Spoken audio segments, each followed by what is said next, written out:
Hey y'all, we're getting ready to do our quilt-along finally. This is the first week and I'm doing the block drop on Monday instead of Tuesday.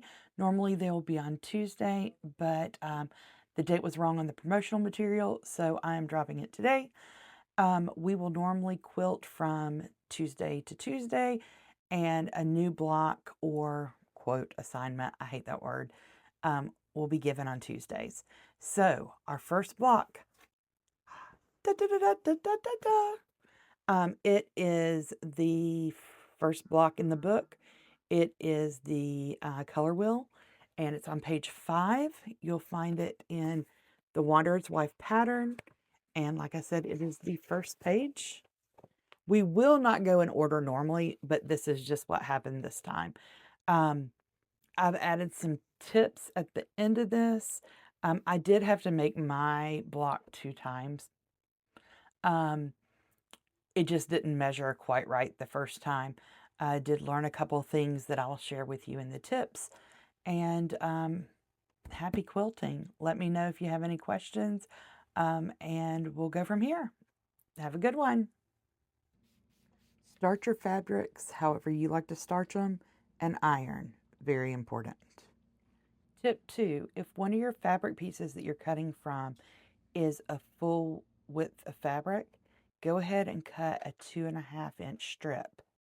This will save you time in the long run. When cutting your fabric, measure exactly or give yourself an extra 1/4 inch even. I'll give you some more information about the 1/4 inch later.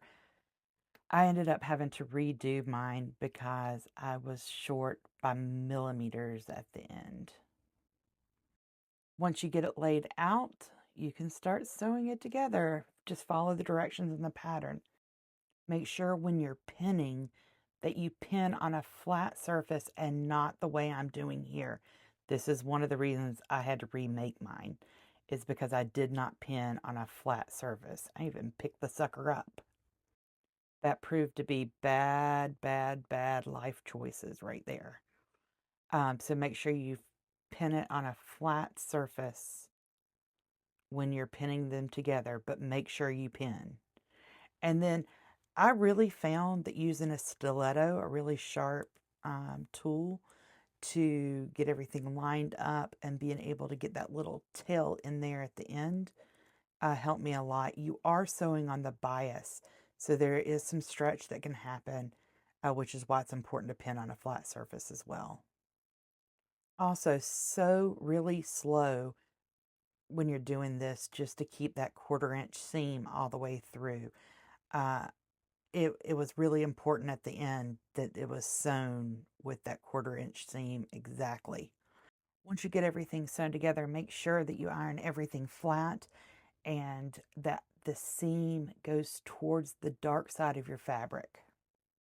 So my second time around, I sewed my squares like this to make my triangles and then cut right up the middle, so I wasn't sewing on a cut bias. In the end, I cut most of my fabrics about a 1/4 inch larger than the pattern said. I tried to sew as many as I could of the half square triangles in the method I showed earlier, and then cut everything down to 3.5 inch squares before sewing everything together at the end. And that just about does it. Happy quilting!